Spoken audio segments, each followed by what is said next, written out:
Sayın hazır mıyız? Hazır mıyız? Değerli konuklarımız hoş geldiniz. Hürmetli konuklar, isar mısınız? Bugün sunumlarımız Türkçe olacağı için ben açılış konuşmasında Türkçe yapacağım. Sunumları Sayın Gündür Uçok ve Gönül Kultar yapacaklar. Ama ben kısaca sunumla ilgili bir konuyu aktarmak istiyorum. Bugünkü sunum konumuz Sayın Sadri Maksudi Arsal ve Sayın Adile Ayda. Çok küçük bir giriş yapacağım. Çünkü esas konuyla ilgili bilgileri bize Gündür Hanım ve Gönül Hanım verecekler. Biliyorsunuz Sadri Maksudi Arsal dünyada belki de özelliği tek olan insanlardan biri. Dünyanın 3 parlamentosunda birden görev almış bir insan. İlk önce Sovyetler Birliği'nin Duması'nda parlamentosunda görev almış. Rusya doğrudur. Rusya Duma'da görev almış. Daha sonra Tatar Milli Meclisi'nin başkanlığını yapmış. Daha sonra da Türkiye Büyük Millet Meclisi'nde 3 dönem milletvekilliği yapmıştır. Dolayısıyla dünyada 3 değişik mecliste üyelik yapan belki de tek insan, belki de Yusuf Akçuray'la birlikte, orasını tam olarak şu anda bilemiyorum. Esasında diğer özelliği, Atatürk'ün daveti üzerine Türkiye'ye gelmiş Fransa'da iken ve Türkiye Cumhuriyeti'nin kurulmasında Atatürk'e bir ideolog olarak yardımcı olmuş. O yüzden bizim için çok önemli ve değerli. Türkiye Cumhuriyeti'nin kurulmasından sonra Türk Dil Kurumu'nun ve Hukuk Fakültesi'nin kuruluşunda çok önemli görevleri olmuş. Daha sonra milletvekilliği yapmış. Gerçekten Türk hukukuna, Türk diline çok büyük hizmetleri olmuş. Büyük bir bilgi insan. Ondan sonra diğer sunum konumuz Adile Ayda. Adile Ayda Sadri Maksudi'nin kızı. Adile Ayda da gerçekten Türkiye Cumhuriyeti için önemli bir şahsiyet. Şöyle ki, Türkiye Cumhuriyeti'nin ilk kadın dışişleri temsilcisi. Çünkü Türkiye Cumhuriyeti'nde o zamana kadar kadınların yurt dışında ülkeyi temsilleri uygun görülmüyordu. Dolayısıyla o kanun değişir değişmez Adile Ayda Türkiye Cumhuriyeti'nin dışişleri temsilcisi olarak birçok ülkede Türkiye'yi temsil etmiş. Dolayısıyla öyle de bir özelliği olan bir insan. Ayrıca bir akademisyen ve son döneminde de bildiğim kadarıyla tabi senatör olarak Fahri Korutürk tarafından Millet Meclisi'ne de görev yaptı. Finlandiya temsilciliği bu sunum için bize bir başarı mesajı göndermiş. Sait Bey onu okumak istiyor. Ben Sait Bey'i o mesajı okumak için davet ediyorum. Şimdi herkes tanır. Finlandiya'da Okan Bey, Okan Daher. Sizin ailenizi de çok yakından tanır. Oradaki derneğin eski başkanı. Toplantı bu süreç için mesaj yollamış. Onu okumak istiyorum size. Hürmetli Kazan Kültür ve Yardımlaşma Derneği Reisi ve İdare Heyeti azaları, saygılı milletveşler. Sizge her koysınızga kışkı, soğuk Helsinki'den kaynar selamlarımını yollayayım.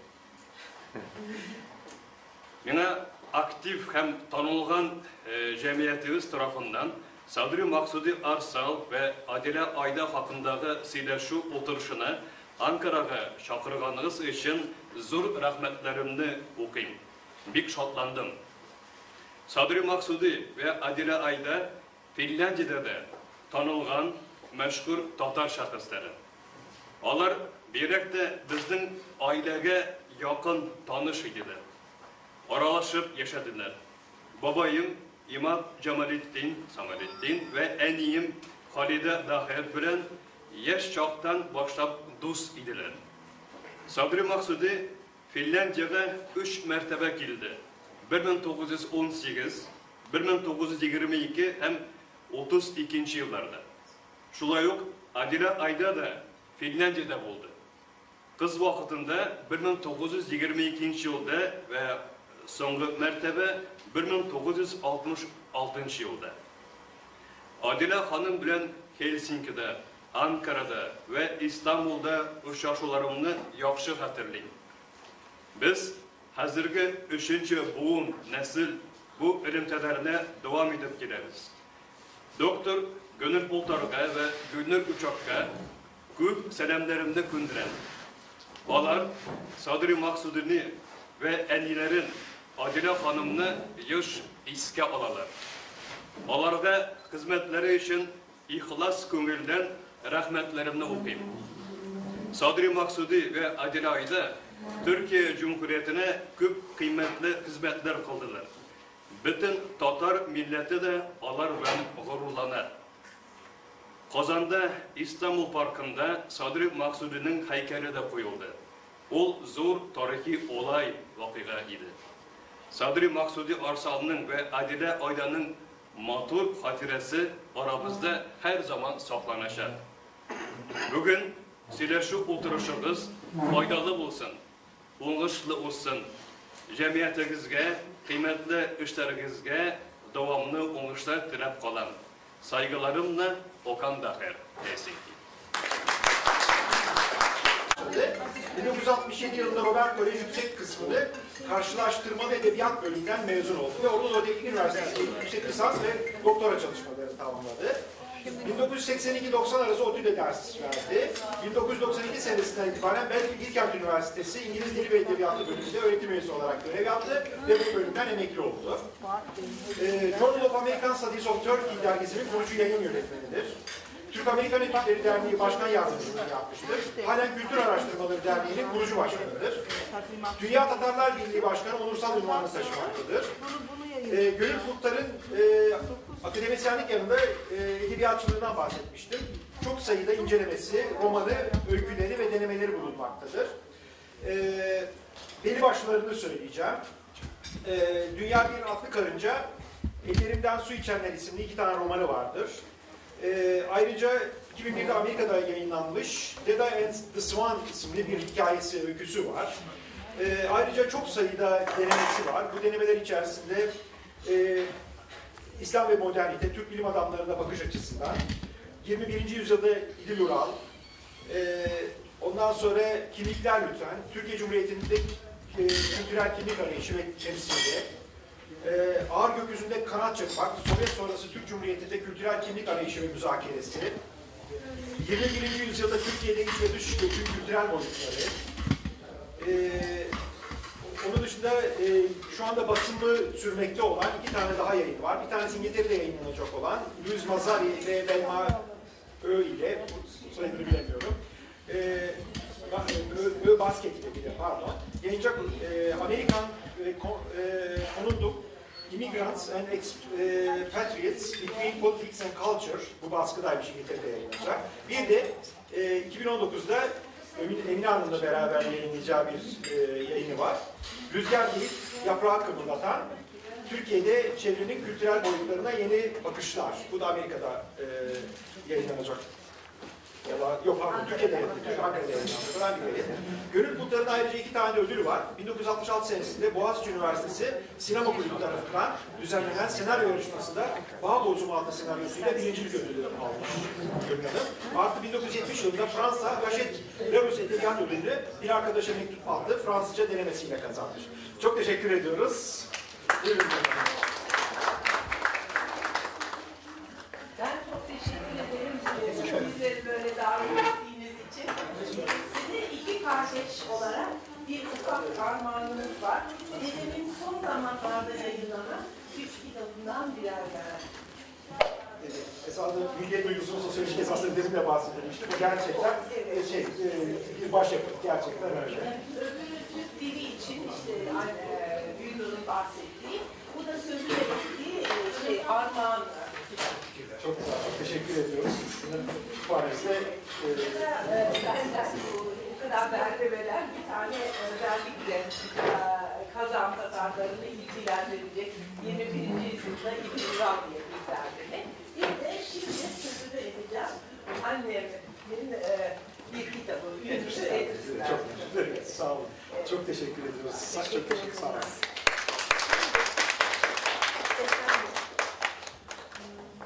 Böyle mi yapacağız? Ben size ona yardımcı olacağım. Şimdi ben de Sadri Maksudi Arsal'ın kızı Adile Ayda hakkında konuşmam istendi benden. Ben de onun hakkında konuşacağım. Şimdi biliyorsunuz babası işte belli Sadri Maksudi Arsal, annesi de Gülnur Üçoğlu bahsettiği işte Kamile Ramiye var. Şimdi bir parantez açmak istiyorum. Ramiyevler Ural Dağları'nın ünlü bir ailesi. Altın madenci bir aile. Altın madeni işletmenin ötesinde, yani bunun getirdiği refah sayesinde son derece yardımsever olmuşlar. Yüzün üstünde cami inşa ettirmişler ve aynı zamanda dergi ve gazete yayınlamışlar, bunu finanse etmişler. Onun için yani şeyin böyle bir önemi var yani Kamile Hanım ailesinde. Kamile Hanım'ın amcası Zahir Ramiyev Derdimen takma adıyla şiirler yazmış. Birisi hatta bir ara Duma'da da deputat olarak bulunmuş. Hatta ben herhalde o ayarladı. Sabri ile Kamil'in düğününü, yani evlenmesini diye düşünüyordum ama hayır. Musa Cavullah Bilge olduğu bilinen bir şey. Şimdi asıl parantez şurada. Tataristan temsilciliğinin de yardımıyla 20 Kasım 1900 olur mu? 2019 Kasım 20 Çarşamba günü Marmara Üniversitesi Türkoloji Enstitüsü'nde bir günlük Ramiyevler toplantısı olacak. İlk başında Derdimen olarak başladı. Roza Hanım özellikle çok önem veriyor Derdimen'de. Fakat onu düzenleyecek olan Veysel Şahin, biliyorsunuz Kazan'dan İstanbul'a gelin gelmiş bir hanım. Yok dedi, Ramiyevler de önemli, onun için hepsini birden ele alalım dedi. Bu parantezi kapatayım, yani şimdiden planlarınızı yaparsanız gelirseniz çok mutlu oluruz. Şimdi, ama bir de St. Petersburg'da doğuyor. Ve işte babası Duma'da deputat iken ve de defalarca annesinin altını çizdiği gibi Çariçe'nin özel doktoru tarafından doğmuş. Fakat kısa bir süre sonra biliyorsunuz 4. Duma'ya seçilmemesi sağlanınca Sabri Maksudi'nin ailece Kazan'a geliyorlar ve işte Gülnur daha önceki halini gösterdi. Ben en son birkaç ay önce, Aralık ayında çekilmiş halini gösteriyorum. Şimdi restore edilmiş, işte bir plaket konmuş halde bu evde yaşıyorlar. Şimdi buradaki özellikle 1915 yılında kız kardeşi Nail'e doğmuş. Fakat işte Gülnur Oruçoğlu'na izah ettiği gibi 1917, işte ilk önce Şubat oluyor. Bu sayede Ufa'da Milli Medeni İç Rusya ve Sibirya Müslüman Türk Tatarları'nın müsaadeti kuruluyor. Ve babası hem Milli Meclis Başkanı hem de Milli İdare Başkanı seçiliyor. Fakat Ekim'deki ikinci devrim sonucunda Bolşeviklerin iktidarda oluşuyla işler değişiyor. Bolşevikler, daha önce Gündür'ün da dediği gibi lağvediyorlar bu milli idareyi ve bayağı büyük bir miktar bütçesi varmış. Onun da üstüne oturuyorlar. O da ayrı hikaye. Ve Sabri Maksudi kaçmıştı ya, kaçakçılar yoluyla Finlandiya'ya. Er geç 20'lerin başında Rusya'da feci bir kuraklık, bir açlık baş gösterince Sabri Maksudi ne yapıp edip yolunu buluyor ve gencecik karısını ve 2 küçük kızını da Finlandiya'ya getirtiyor. İşte ondan sonra bir süre sonra Berlin'e geçiyorlar. Berlin'de adliye açısından önemli olan nokta, orada ilk defalık okula gidiyor. Dolayısıyla ilk öğrendiği dil Almanca oluyor. Bir yıl sonra da Paris'e gidiyor ve Paris'te de orada okumaya başlıyor. Ve o gün bugün bunu hep söylerim, tam bir Fransız entelektüeli oluyor. Yani şöyle bir şey ki, hiçbir böyle klişeyi kabul etmeyen, boş konuşmalara dayanamayan, böyle adeta zihinsel üstünlüğe çok önem veren bir kişi oluyor. Tabii bu Türk toplumunda biraz yadırganıyor. Çünkü Türk toplumunda kibarlık daha önemli olur çoğu zaman. Evet, 1925 yılında da 13 yaşındayken Türkiye'ye geliyor. Acaba ikinci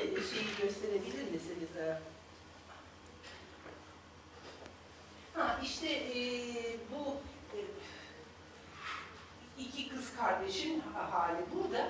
Paris'ten sonra Fransızca eğitim başladığı için İstanbul'da yatılı olarak Damdösyon'a yazılıyor. Şimdi biliyorsunuz Türk toplumu o kadar sıcakkanlı bir toplum ki benim gördüğüm kadarıyla ne anne, ne kız kardeşi, teyzem hiçbir zaman bir göçmen muamelesi görmediler. Her zaman için kabul ettiler. Fakat şu bir gerçek ki her göçmenin geldiği ülkede iki büyük eksikliği oluyor. Bir tanesi arka olmuyor, dayı olmuyor. Çünkü akraba yok her şeyden önce. Aile yok yani çekirdek ailenin ötesinde çoğu zaman aile yok. İkincisi de sınıf arkadaşları, okul arkadaşları yani bir ağı olmuyor mesleki açıdan işine yarayınca. Şimdi Adile'nin arkası, dayısı tırnak içinde hiçbir zaman olmuyor sonuna kadar. Bunun epey şeyini de çekiyor ceremesinde. Fakat öbürünü ağa oluyor. Yani İstanbul Burjuvazisi'nin en böyle kalburüstü ailelerinin kızlarıyla ahbap oluyor. Ölümüne kadar da o arkadaşlıklar, ahbaplıklar devam ediyor. Bitirince de Ankara'ya gidiyor tabii. Babasının hocalık yaptığı hukuk fakültesine. O da kız kardeşinin aile de zaten orada okuyorlar. O sırada hem Sadri Maksudi en parlak dönemini yaşıyor. İşte sürekli Atatürk'ün sofrasında en makbul milletvekillerinden biri, çok gözde durumda. Hem de Ankara bütün sıkıntıları artık geride bırakmış. İşte Ankara Palas'ta balolar olan çok böyle parlak bir sosyal hayat başlamış Ankara'da. Böyle bir dönemde anne ve özellikle Sadri Maksudi ve eşi çeşitli davetlere gidiyorlar. O diplomatiğin bütün işte elçiliklerin davetlerine çok davet ediliyorlar. Çünkü işte Sadri Maksudi çeşitli diller biliyor, ediyor ve tabii artık genç kız olmuş olan kızlarını da götürüyorlar. Herhalde biraz da bunun etkisiyle Adile Dışişleri'nin giriş imtihanına giriyor, kabul ediliyor ve 12 Aralık 1932'de bir tarihi an olmuş oluyor. Türkiye Cumhuriyeti'nde ilk defa olarak bir kadın diplomat olmuş oluyor. Yani ancak Türkiye Cumhuriyeti'nde değil, herhalde İslam aleminde ilk defa olarak, bir de Doğu olarak geniş alırsanız herhalde ilk defa mesleki olarak, yani en formel olarak eminim şeyler olmuştur, aracı olan hanımlar da. Şimdi bu arada tabii genç kız talipleri oluyor. Bu taliplerinden birini aile reddedemiyor. İşte İsmet İnönü'nün eşinin aracılığıyla olan bir şeye hayır denilemiyor ve evleniyor. Bu evlilik ama mutlu olmuyor, kısa sürüyor, ayrılıyor. Yalnız bu arada tabii Adile dışişlerinden de ayrılmış oluyor bu evlilik dolayısıyla. Bundan sonra zaten Fransızca ve Fransız edebiyatını çok sevdiği için dil, tarih, coğrafyada Fransız filolojisine devam ediyor. Orada 1941'de okuyup bitirip asistan giriyor oraya. O sırada bir arkadaşının evinde bir gençle tanışıyor. O sırada askerliğini yapmakta olan İstanbullu bir gençle ve onunla evleniyor. Üçü gösterebilir miyiz? Mahmafi bunu gösterdi galiba değil mi Gülnur? Evet. Yani Ankara'daki ailenin hali 4'ü gösterelim o zaman. Evet. 4, evet. Reşit Mazhar Ayda babamla evleniyor. Şimdi tabii İstanbullu olduğu için Reşit Mazhar Ayda askerlik biter bitmez İstanbul'a dönmek istiyor ve hakikaten İstanbul'da yaşıyorlar. İstanbul'da İstanbul Üniversitesi Edebiyat Fakültesi Fransız Filolojisi'ne naklediyor. Bu arada 1943'te de doçent oluyor. Bu arada 1943'te ben doğuyorum, 1945'te Gülnur doğuyor. 5 ve 6'yı gösterirsek bak şurada bir tabii. İşte yok. Evet, Adile'nin bir de bu hali, anne olarak. Evet. 6 sanıyorum Gülnur'un gösterdiği resimlerden biri bilmiyorum. Belki de bir başkası, yani bizim böyle küçük çocukken ailece çekilmiş resimlerden bir tanesi.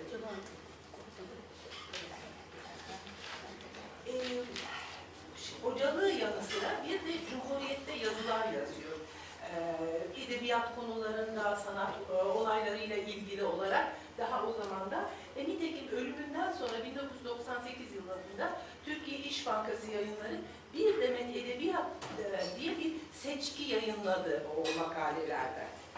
Bu arada 1951-52 akademik yılında bir de 53-54 akademik yılında Paris'te bir şey, yani İngilizce grant gibi bir tür bursla, yani üniversite hocalarının alabildiği burslardan biriyle araştırma yapmak üzere Paris'e gidiyor. Biz iki küçük kızı da yanında alarak da Mallarmé'nin 19. yüzyıl sembolik şair Mallarmé'nin psikolojik, yani şiirlerinin psikolojik tahlili üzerine çalışıyor. Bu arada bir de makale yazıyor Paris kütüphanelerinde diye. Bu uzun süre orta iki okuma kitabındaki okuma parçalarından biriydi. Tabii şimdi çok değişti arada, bu yenilerinde yok. Bu arada sadece Fransız edebiyatı değil, başka konular, özellikle Türk konuları da önemli. İşte mesela Kibarlık Budalası, Molière'in Kibarlık Budalası piyesinde Türk etkileri buluyor, onları anlatıyor. Ve bu da onun Türk konularına yöneleceğini gösteriyor. Bu arada biliyorsunuz, en azından o zamanlar üniversitede kürsü düzeni vardı. Yani her bölümde ancak bir kişi profesör olabiliyordu. Oysa Fransız filolojisinde 3 doçent var, 3'ü de profesör olmak isteyen. Sonuçta Adile Ayda bırakıp dışişlerine dönüyor. Dışişlerine dönünce ilk önce hukuk müşavirliğinde iş veriyorlar ona. Fakat kısa bir süre sonra Lahey'e tayin ediyorlar. Bu 1960 başlangıcı oluyor. O sırada Dışişleri Bakanı Fatih Rüştü Zorlu. Fatih Rüştü Zorlu'nun Adile Ayda açısından şu ilginçliği var. İlk defa olarak 32'de girerken onun promosyon arkadaşı, yani birlikte giriş sınavına girmişler, birlikte kabul edilmişler, birlikte atanmışlar. Dolayısıyla Fatih Rüştü Zorlu diyor ki eski arkadaşına, oraya git bir ısınma şeklinde, git işte alış müsteşar olarak elçilikte, oradaki büyükelçi çok yakında emekli olacak, onun yerine oraya büyükelçi olursun diyor. Fakat nasıl Gülnur çok dedi ya, ikide bir tam bir şeye yerleşmişken Sadri Maksud derken bir tarihli olay oluyor diye. Bu sefer 27 Mayıs oluyor. Tabii 27 Mayıs olunca, yani o büyükelçi sonuçta emekli oluyor mu bilmiyorum ama bütün bu hemen büyükelçi atanması konusu tamamıyla unutuluyor. Ve de 61 yılında, yani milli birlikçiler Ankara'daki en önemli işlerini hallettikten sonra Fatih Rüştü'den yana, yani Demokrat Parti'den yana olmuş olanları hep cezaen bir yerlere yolluyorlar. Adile Ayda'ya da Lahey'den Belgrad düşüyor. Şimdi tabii Lahey Batı olarak, başkenti olarak tabii ki Ankara'dan gittikten sonra, yani dükkanlar, alışveriş, tüketim açısından çok rahatlıktı, bilmem, kolaylıkla da Paris'e gidip gelebiliyordu falan. Ama onun dışında hani politik açıdan pek bir önemi yoktu. Belgrad halbuki çok daha önemli. O Tito dönemi. Tito'nun çok güçlü olduğu bir dönem. Yani Sovyet Rusya'ya kafa tutabildiği bir dönem. O bakımdan da daha ilginç oluyor. Orada da mesela yapıyor, bir ara onu Üsküp'e konsolos olarak tayin ediyorlar. Yani esas konsolos henüz tayin edilmeden aradaki bir arada. Ve orada, hatta ben de onun sırada yanındaydım, birlikte Yahya Kemal, biliyorsunuz şair Yahya Kemal, Üsküp doğumludu. Orada gezdik, onun işte doğduğu evi, oradaki gezmiş olduğu yerleri filan yaptık, birlikte araştırdık. Sonra da onu Yahya Kemal hakkında yazdığı kitapta ekledi. Sonra 63 yılında bitiyor, 4 yıl gitmiş oluyor ve Türkiye'ye dönüyor. Türkiye'ye dönüp Ankara'da yapıyorlar, onu Kültür İşleri Genel Müdürlüğü'ne veriyorlar. Kültür İşleri Genel Müdürlüğü'yle her türlü sanatçıyla, her türlü yazarla, her türlü tiyatro insanıyla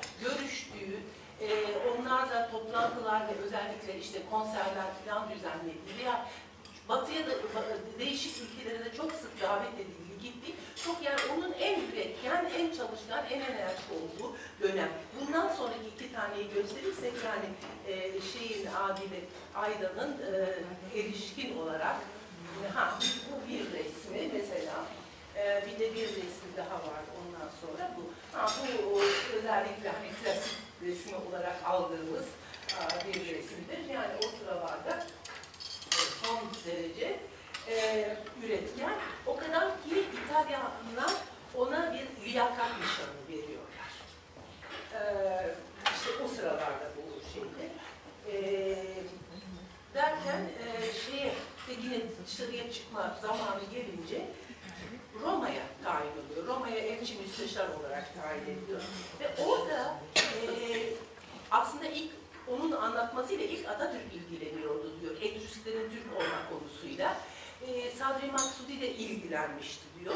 Yani bu benim fikrim ilk benden çıkan bir şey değildir der. O size gösterdiğim o Etrüskler kitabında da. Fakat kendisi bunu bir fırsat bilerek İtalya'ya tayin olmuş olmayı çeşitli Etrüsk müzelerini geziyor, Etrüsk harabelerini geziyor. Hatta bazen işten izin alarak giderek geziyor. Etrüskler konusunda İtalyancayı da çok iyi öğreniyor. Etrüskler konusunda adeta bir uzmanlaşıyor. 71 yılında Ankara'ya dönünce işte bir 4 yıl gittikten sonra artık onun bir görevi daha oluyor. Fahri Korutürk onu kontenjan senatörü seçiyor. Onun için son görevi de yani dışarıdaki görevi de kontenjan senatörlüğü olmuş oluyor. Şimdi yok o zaman o fakat eskiden vardı. Cumhurbaşkanı yaptığı, işte önemsediği, itibar etmek istediği kişileri kontenjan senatörü yapardı. Kontenjan senatörlüğünden sonra da bir daha böyle bir dışarıda bir işte çalışmıyor fakat Etrüsklerle ilgili kitaplar yazmaya başlıyor. Bir Türkçe yazıyor. Etrüskler Türk miydi? Ondan sonra Fransızca yazıyor. Yine öyle küçük bir kitap. İşte Etrüskler Türk miydi diye. 1985'te Fransızca olarak Etrüskler Türk yazıyor. Ondan sonra da 92 yılında Türkçe olarak bu 85'teki kitabın daha da mufassalı ve işte demin size verdiğim Etrüskler kitabını bu yayınlıyor. Onun da bir özel hatırası var. Çok özel şu bakıma da. Matbaadan çıkıp geliyor kitaplar evine, ertesi gün onu kaybediyor. Yani tutmuş kendini o güne kadar yapmış, orada yapıyor. Fakat bir liste bırakmış. Gönderilecek kimseler listesi diye. Belki kendisi yapacaktı veya işte birisinden yapılmasını isteyecekti. Kız kardeşimle ben oturduk, o bütün o kişileri yolladık. O sayede hani alanında biraz bahsedilmiş oldu. Bugün hatta Etrüskler Türktür konusu, hani herkes inanmıyor buna, o ayrı hikaye ama bu konu açıldı mı, Türk mü değil mi diye hemen ilk akla gelen isimlerden biri Adile Ayda olmuş oluyor. Şimdi bu kitabı okuduğunuz zaman ben bunu yayına hazırladım. Başından sonuna kadar ve şunun farkına vardım. İnanılmaz derecede var bir kere. Yani İtalyanca, Latince, her türlü Batı kültürü bilgisi olduğu gibi Kahramanmağ'ın sayesinde bütün yani Türkçedeki o istemezdi o deyimi ama Türki dillere bir kapı açılmış. Dolayısıyla o dilleri anlıyor. Dolayısıyla bu en eski şeyleri okuyabiliyor. İslam öncesi Türk kültürünün eserlerini okuyabiliyor ve o sayede o kadar antik dönemlerin Türkleriyle, Türk burada tabii çok genel anlamda kullanılıyor, Türkleriyle Etrüskler arasında benzerlik bulmayı beceriyor. Ama Etrüskleri de son derece iyi biliyor. Batılıların bu konuda yani işte eski Roma tarih konusunda bilinecek her şeyi de öğrenmiş olarak. Yani ben annem hakkında ne düşünüyorsunuz diye soruyorsanız yani en çok beni hayran bırakmış olan bu iki kültürü de yapmış olabilmesi. Yani Türk kültürü ve kültürlerini demek lazım. Çünkü Türk kültürleri o kadar geniş ki yani Uygurlar bambaşka, bilmem Çağataylar bambaşka fakat bütün bunlara giriş bence ana dili olmuştu bunun için. Oradan şey yapmıştı. Ve de aynı zamanda da işte Damlıyorsun'dan başlayarak çok iyi eğitim alması, Batı eğitimi bu ikisini birleştirmeyi vermiştir. İşte Türk toplumu ne dereceye kadar onu takdir etti, ne dereceye kadar takdir ettiğini bilmiyorum. Son iki resmiyle gösterebilir miyim? Artık yaşlılık dönemi. Bu eşiyle birlikte Ankara'da Yeşilyurt sokakta otururken ondan sonra işte en son hali artık bu yaşlarda şey olmuştu, Perestroika ve Glasnost olmuştu ve Kazan'dan az da olsa birileri gelebiliyordu. Beyaz bir mektuplar, fotoğraflar geliyordu. Doğrusu içine ısıtan bir olgu oldu son yıllarda. 92'deki kongreye giderek sağlığı müsait değildi. Yok artık yani yatıyor, yok gidemedi. Fakat bu şekilde de olsa, az da olsa onu içine ısıttı bu şeyler. Onu görmeye gelenler filan, Kazanlar yavaş yavaş imkanlar oluyordu. Böyle ben burada kesiyorum. Çok teşekkür ederim.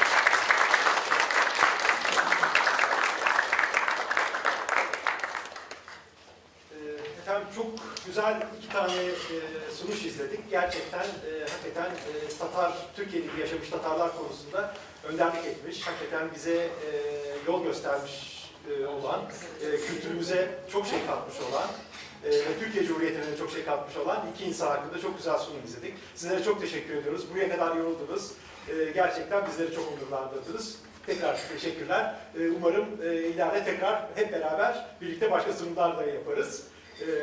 Teşekkür ediyorum bütün konuklarımıza da.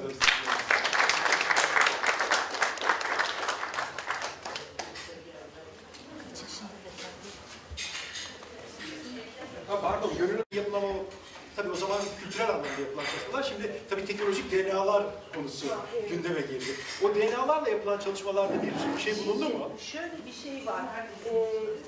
2007 yılında zannediyorsam keşfedildi ki DNA'lardan bu şey arkeolojiyle bu şeyi botanistliği birleştiren insanlar sayesinde hakikaten Ege sahillerinden İtalya'ya insanlar gitmiş o dönemde.